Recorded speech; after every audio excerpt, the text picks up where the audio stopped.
Welcome to this episode of the Manager Track podcast. In today's conversation, I'm speaking with Larry Armstrong, who is a speaker, an author, an artist, but also the former CEO and chairman of Ware, Malcomb, an international design firm. Now, he has extensive experience leading in the trenches and leading a company. I appreciate bringing voices like his to the Manager Track podcast to hear not just from, leadership coaches or trainers who work with leaders day in and day out, or people who are on the academic side who do a lot of research and studies, but also to have the people represented here who have developed their own leadership philosophies, their own leadership principles through trial and error, through their own personal and professional growth as leaders. And Larry definitely struck me as someone who's very thoughtful, creative, deliberate in his approach, and is eager to adapt, learn, and make the best of any situation. And so in this conversation, we talk about what it takes for an organization to be deliberate and consistent with their leadership philosophy, what it takes for leaders to both navigate sort of the creativity, but also the accountability side, how they're creating vulnerability and trust in the organization so that problems rise to the surface, that the team feels engaged and bonds and actually shows up united and aligned. He was using this analogy of not being, he may not have used that word, but I'm calling it a cruise ship, but being a fleet of ships. And the goal is to align the fleet of ships to move in the same direction. It's not one at the helm who's steering the course, but the leader's job is to create alignment amongst that fleet. And how to do that is not easy. He learned some of his lessons the harder way too, and he talks about this in his recent book, Layered Leadership, where he takes a bit of that creative and architectural approach to how to build leaders, how to build organizations, similarly to how they design and build buildings. And that unique perspective is what I found really compelling and why I was thrilled to have him on the show. I hope you will enjoy this conversation and leave with a lot of new ideas and food for thought as much as I did. And with that said, let's dive in and welcome Larry to the show. Here are the two questions this podcast answers. One, how do you successfully transition into your first official leadership role? And two, how do you keep climbing that leadership ladder and continuously get promoted, although the competition and the expectations get bigger? This show, the Manager Track podcast, will provide the answers. I'm your host, Ramona Shaw. I'm on a mission to create workplaces where work is seen as a source of contribution, connection, and personal fulfillment. And this transition starts with developing a new generation of leaders who know how to lead so everyone wins and grows. In the show, you'll learn how to think, communicate, and act as a confident and competent leader you know you can be. Larry, thanks so much for joining us in the Manager Track podcast. It's a treat to have you on, and I can't wait for this conversation, which I know you will spark some, food for thought for all of us to really think about how we see leadership in organizations and how we contribute to a culture of effective leadership. The way that I'd like to kick off this conversation is actually to talk a little bit more about your views on leadership, particularly those that you find are controversial or maybe even unpopular compared to sort of the traditional views that most of us have on leadership in organizations. Thanks for having me. I appreciate that. Well, I guess, from the book and some of the feedback I've had, I think the most controversial thing I've got in there about leadership has to do with the commitment of the top leadership to share their personal financial statement annually with each other and kind of open the personal books up. People have asked me about that. It's a practice we've done here just at the top for many, many years. And it's a way to keep each other accountable. And because if one of us is in having financial stress personally, it affects how they can do their job. And so we've made a commitment at the board level to share that information with each other once a year, or sort of our personal financial statements. And it takes some getting used to for new members, but it's worked very, very well for us and avoided situations we don't want to get into. So this is really interesting. I've definitely had the conversation on the podcast before where Lee just said, I recommend, and what they do or practice is to share their performance reviews, like the unfiltered, unedited, uncensored performance reviews with the entire team or the entire company, so everyone can see the feedback. Now you're taking this kind of to the next level where it's a lot more personal, and there is vulnerability involved, I imagine, for some people. Yes. And I can understand on one point you're saying it's important because how we do personally, and especially the finances, will impact our decision making in organizations, how we show up and so forth. But I can also sense there is more to that. There's sort of the psychological aspect of creating a culture where there's so much vulnerability maybe demonstrated, or where we feel this then creates a room of safety or strengthens relationships. What about that? Yeah, all of those things, really. I mean, I think it's first and foremost, it's a trust issue, right? And so we build a very strong level of trust, confidentiality within that group, because it does create vulnerability, but I think vulnerability is good, in a culture. It's one subject, sharing your financials, but if you're able to be vulnerable with each other on a subject like that, then you can be more vulnerable on other issues too, as you're trying to work things out and go through building the company and what's working and what's not. And so it kind of has a vast cultural impact, I think, to all of those kinds of issues. And also there's so much accountability and sort of as you prepare to come into a meeting like that, it forces a good behavior during the year, because you don't want to show up at that meeting with a messed up financial statement, So it's worked pretty well, I would have to say. Is there a specific example that you can share where you would say the reason why we had this type of conversation, or the reason why something was brought up that we would have otherwise have missed, was likely because of that trust that we built at that higher leadership level?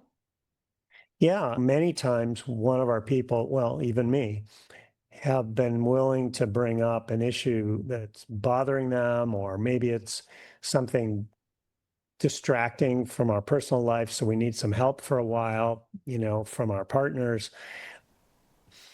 Just being able to talk about other things openly that will affect the company, I think has been a big deal. And it also, when you are willing to do that, everyone, because of the trust, is willing to step in and help you, and whatever the issue is, and for however long it might take. Everybody pitches in and helps each other, which is great to have in a culture, right? We all have a help each other kind of an attitude all the time. Let me take a step back.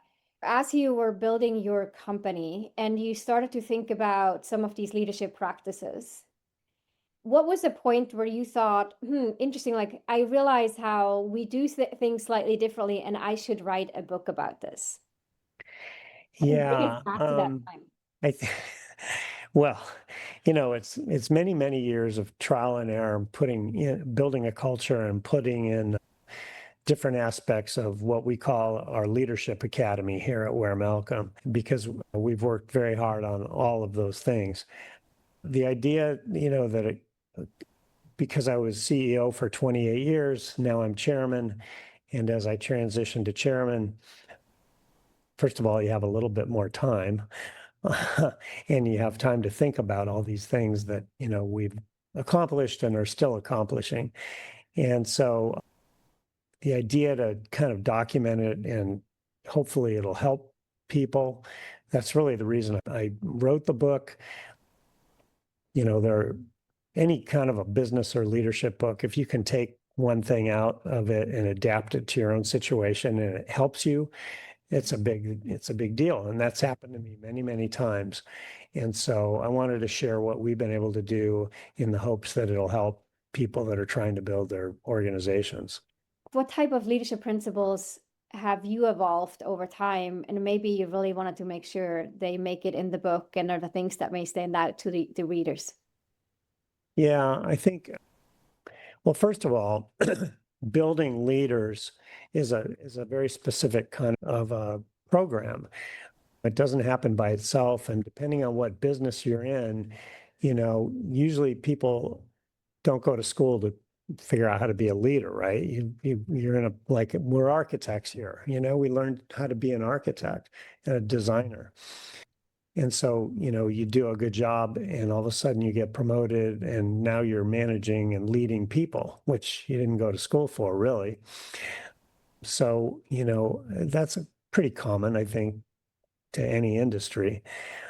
So we decided to, sort of define the issues and the attributes that are important to us inside our company and our culture, and spend some time really specifically training up our people to with different leadership attributes that we expect here at Ware Malcomb. And so we've put lots of programs into place, our mentoring program, we have a coaching program, we have a program for emerging leaders, and then our top leaders, we have meetings 3 times a year with our top leaders to make sure the culture is consistent and, we're growing as leaders together and helping each other. And so this sort of one team aspect is very important to our company.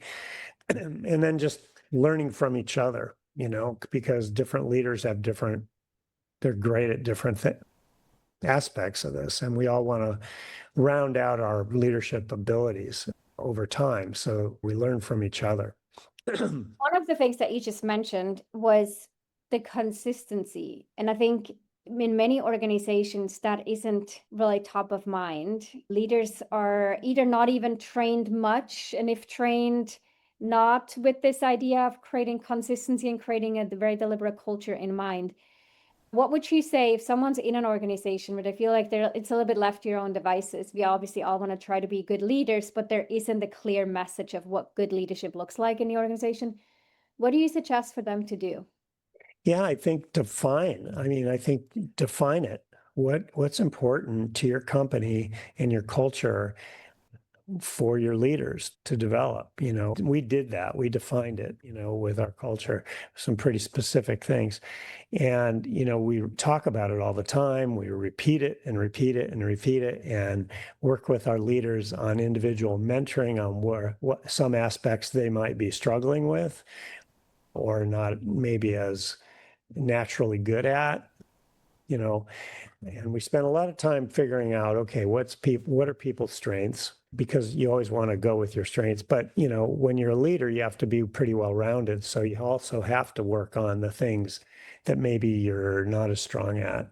And so, once you kind of define those things that you want for your leaders, then you can go about figuring out, okay, what does each person need to work on and how can we help them? And in that way, we do become very consistent across the platform, which is important because when we're delivering services to our clients, we have a lot of national clients and they, ideally, we are very consistent with our services across the platform.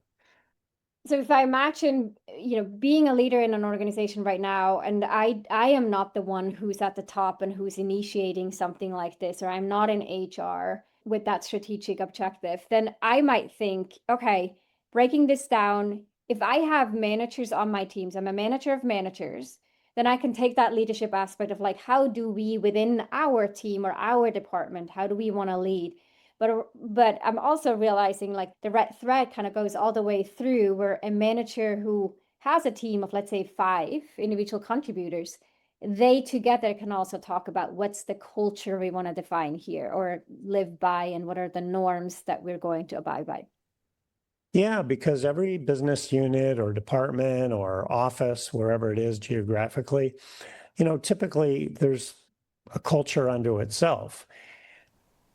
but you want to have consistency across your company. And so if you're a manager of one of those smaller groups, I think it's kind of important to say, okay, what are the parameters the company leaders are laying out? What are we trying to do? How can we make sure that we're consistent with those values and that culture within our team? And then how do we adapt those things to the current situation that we're in? Because, maybe for us, we have offices all over the place, and, cultures are a little bit different across the country, and the way people work and the way people communicate, and you have to adapt to whatever that is. So it's kind of being able to, make sure you're in line with the company itself, and then adapting that to your own situation. And so there's some nuance there. With leaders growing through the different ranks and adapting to the needs of the organization, what have you seen leaders struggle with the most when they're trying to move from a mid-level to a senior position? Like, where do you find the challenges happen there? Yeah. So one of the biggest things I talk about is that leaders need to identify sort of their number two, the person that they can work with to develop. And this is such a big part of leadership, developing your people.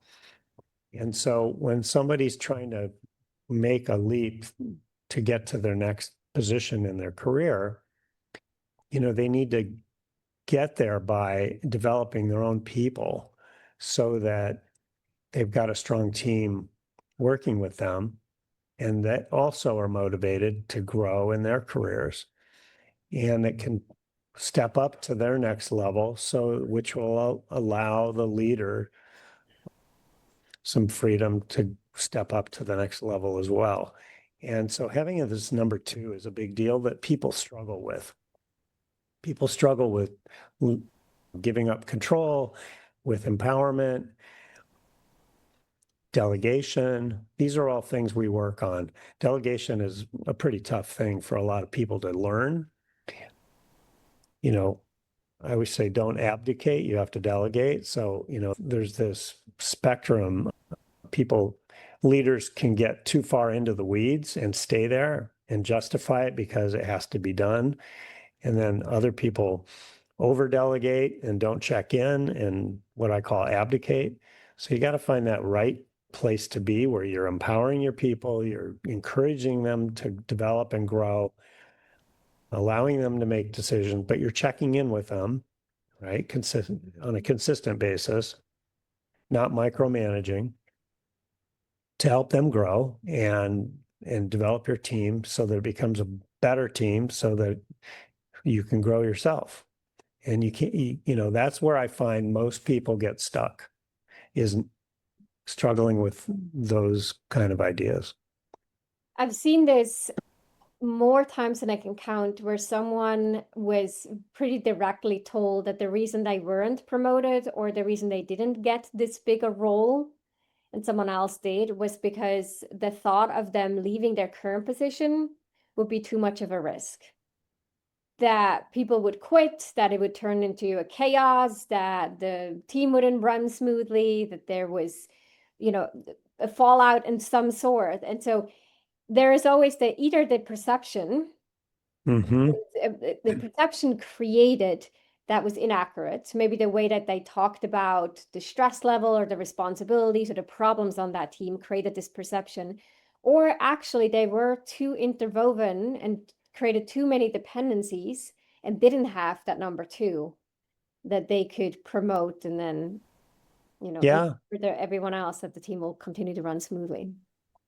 Yeah, exactly. And really, I think that's a good way to say what I was talking about. If the team is too dependent on you, and therefore the company is too dependent on you for a specific role, then either that's your role, and if you're happy with that, if you're not happy with that, and you want to keep growing, then it's incumbent upon the leader to really understand what the issue is there and to learn how to do some of the things I'm talking about, because what you just described is probably the person that's in the weeds, taking, too much responsibility and not delegating enough responsibility and not empowering their people. And that's how you get stuck.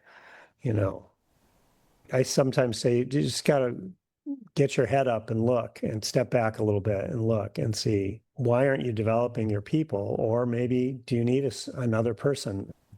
Maybe you have the wrong people, but you need a person that's motivated that you can bring along and delegate to and train, and then, yeah, it's a mindset shift. If this is what I want to grow, then I have to do the things. I can't just get promoted because I want to be promoted.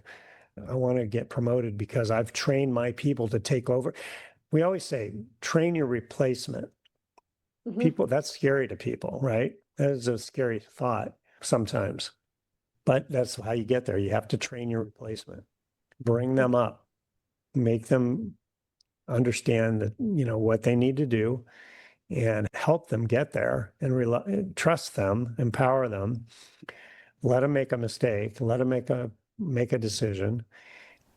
And that's how they learn. And then that naturally elevates. People are afraid to take that step sometimes. That's a risk.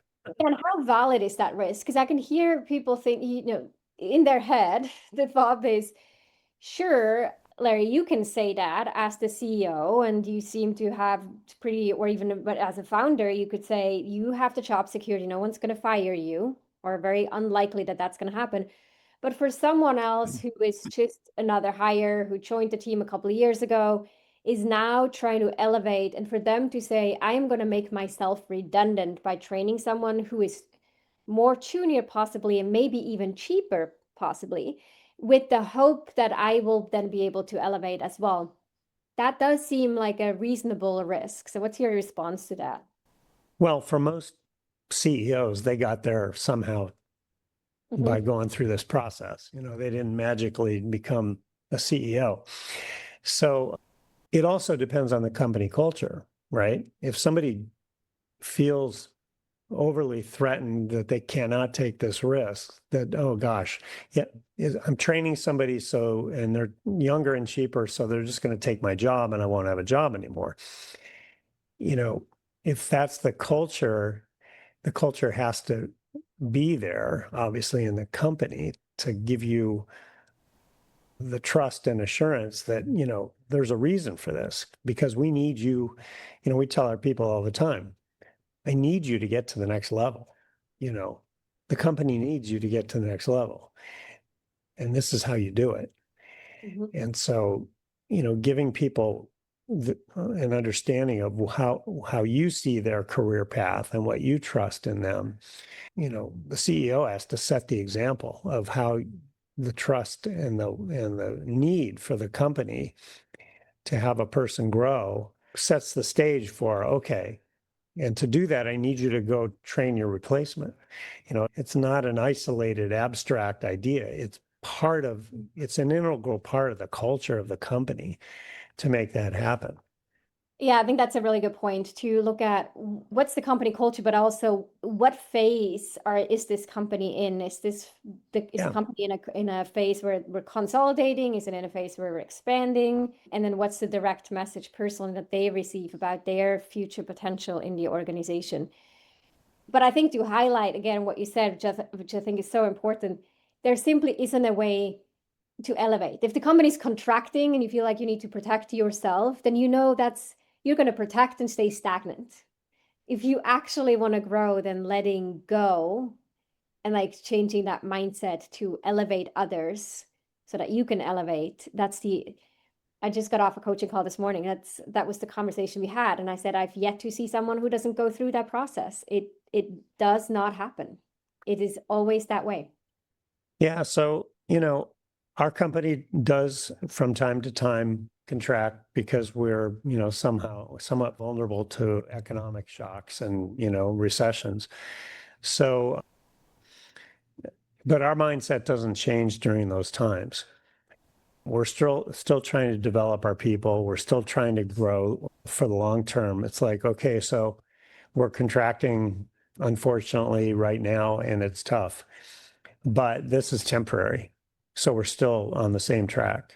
The culture still has to be there. Our mindset is we're growing, we're gonna grow, and we have to be ready for that, for the next growth spurt. And to do that, you have to be developing people all the time. Mhm. And I think if you have that overarching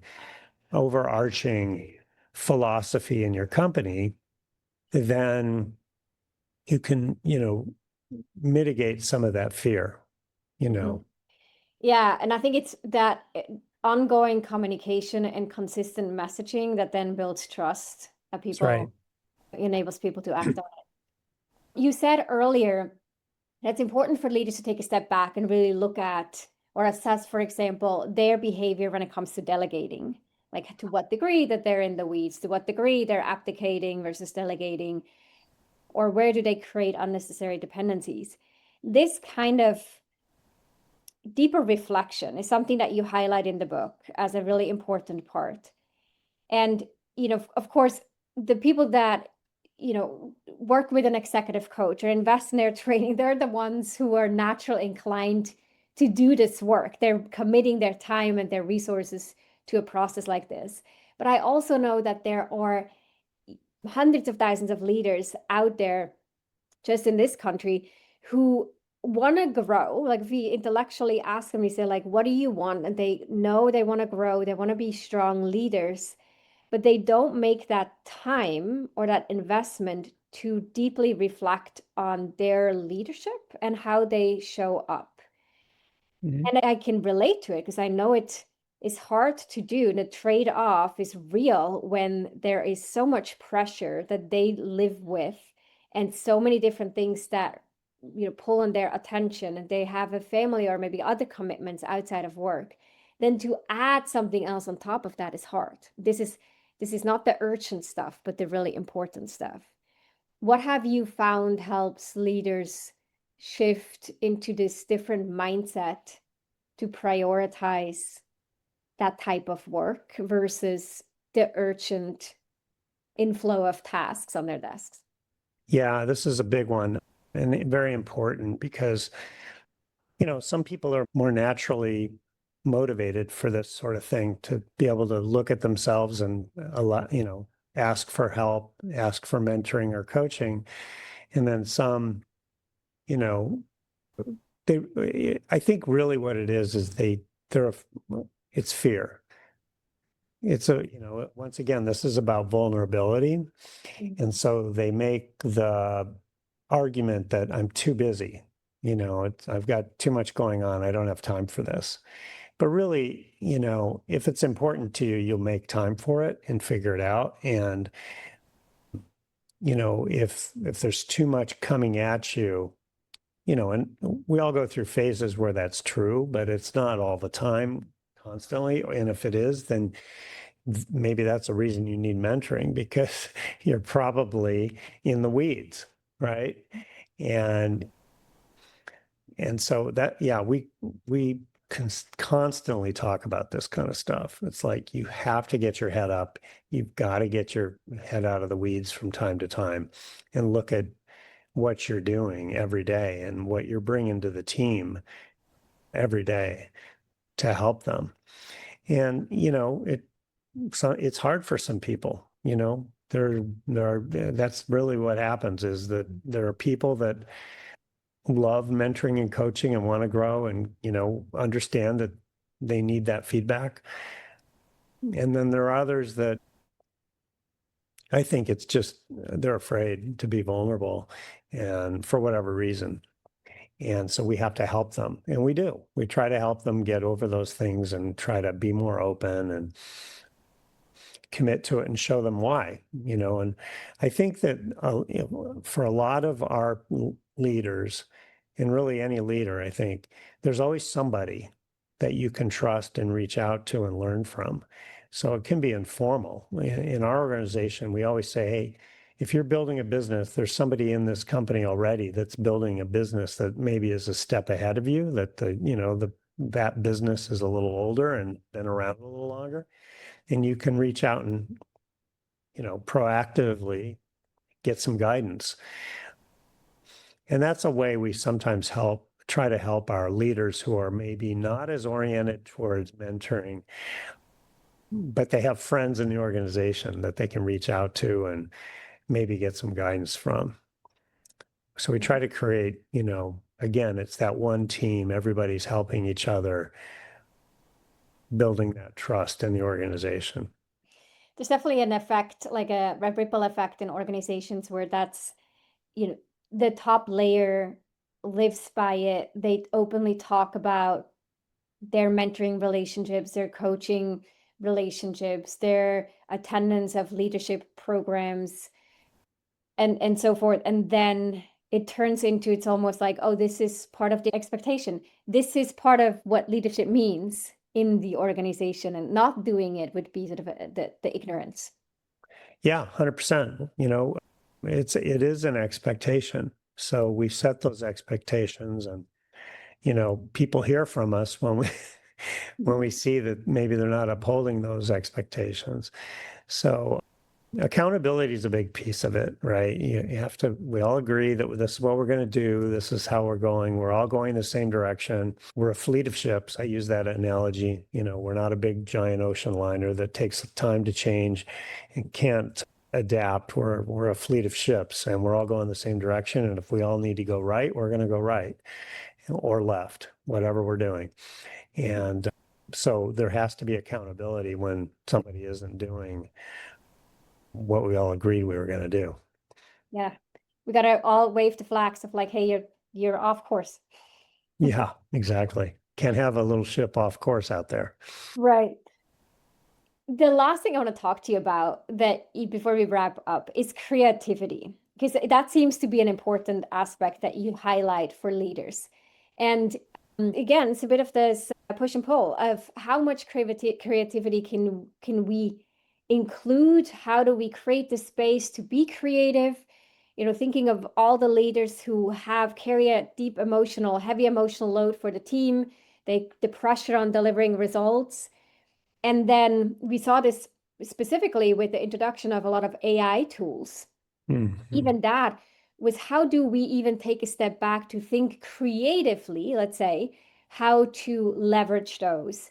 And for many leaders, that was, not possible. They were so focused on just delivering results that thing kind of fell to the back burner. Like, well, at some point the company will tell me what to do, but it wasn't coming sort of bottom up grassroots movements. I'm curious to hear more about how you try to instill this creativity, and as you think about different organizations, what works and what doesn't work. Yeah. So I think, we happen to be in a creative business, but when it comes to leadership and, hitting goals and strategies, it doesn't really matter what business you're in, I don't think. It's really, but creativity is key to, I think, evolving as a company and as a leader. And so every year when we're building our strategic plan, we involve all the leaders, first of all, and we involve the whole company in our mind mapping. And we encourage creative ideas to come from everywhere in the company. And I think, and we've had a lot of great ideas come through that we've implemented. You can't implement everything, but there are a lot of great ideas that come through. And that encouragement of that sort of idea culturally sort of infuses a creative aspect. And I think that whenever we're hitting roadblocks or a tactic isn't working, that's what you need. You need creativity. So I've always encouraged sort of this idea of, during downtime, some sort of creative outlet, whatever that might be. Everyone's got one. People think they're not creative, but they are. Some people like listening to music. Some people like going out into nature and hiking. Some people actually like having a sketchbook and, sketching something, whatever it happens to be. Travel. When you have downtime, it allows your brain to release a little bit. And that's when creative thought shows up. And we like to encourage that because some of the best ideas, really all the best ideas that we've had as a company came from, some sort of creative inspiration that somebody had. And I think encouraging this, people talk about top-down leadership and bottom-up leadership, and really it's both. You have to figure out a way to have both because great ideas come from anywhere, and we want to encourage that. And so once you sort of have this culture like this, and then you have a team approach to creativity, somebody might have an idea, and then others might have input onto that idea that make it better and better and better. And, and sort of as opposed to, no, it should be my way or this way or that way. It's more of, I had a great idea. That is a great idea. Let's develop it together. And that sort of thought process, again, emphasizes and reinforces this idea of a team environment. And so it encourages that creative thought. And again, it's not, when you're in the thick of it on a Tuesday trying to hit a deadline, it might not enter into it. But, if you're encouraged to think of a creative idea, when you're having your downtime, wherever you might be, you will have a creative idea that might solve a problem. And that's really important. Do you have any specific incentives or rituals that you've implemented or experimented with that foster this sense of creativity in organizations? Well, we definitely have a lot of recognition programs in our company. We have all kinds of awards. We have an extensive awards program and recognition programs for people either who are just doing a great job, or they brought some great idea to the table that was implemented, or they crushed their goals, or, there's a variety of things, and we're always trying to have a culture of recognition in our company. Whether it's a small or big, or it's a design competition, or whatever it happens to be, we've implemented a lot of those programs over time to show people we appreciate their contribution, whatever that might be. So yeah, there's a lot of that that goes on here. Because I think it's easy to say, like, yeah, we appreciate creativity and we want you to come with new ideas. But then when it boils down to the day to day, we're sending these mixed signals. And so, sure, but do that on your own time, because when you're working the 8, 9, 10 hours a day, we need you to deliver. And, you need to push out work. And then it can get conflicting. So like It can. in my downtime, I have other things I need to do. So I think there's a bit of the struggle. But and leaders will then, if the question of like, why don't you go on a longer walk? Like if you don't have a meeting, or take a meeting outside and talk while you walk, or just take along, it's the guilt that comes up of like, but I can't. And especially for leaders, I can't be the one who does that. Like I have to show and role model to the team hard work or disciplined or being present and being available. Yeah. Well, it's important to be present and available, no question about it. This is a nuanced kind of a thing. No one's asking to think about work when you're on your walk, really. It's more about allowing that time for your brain to relax, and creative thought comes to you, and inspiration comes. And it might not always be about work. It might be about something else you want to do in your life. It's just creating that atmosphere, I think, where you encourage creative thought and problem solving. And so, I think that because we've created that environment, that's why we've got, so many, we have this thing we call WM 3.0, which ended up being 4.0 and 5.0, and now WM evolved. But, every so often we actually ask, we say, okay, everybody, here are the categories we're talking about this time. We'd love input and ideas about these things. And we got like 1,000 submittals. That's amazing, right? And then, we figure out what we're going to implement out of those ideas.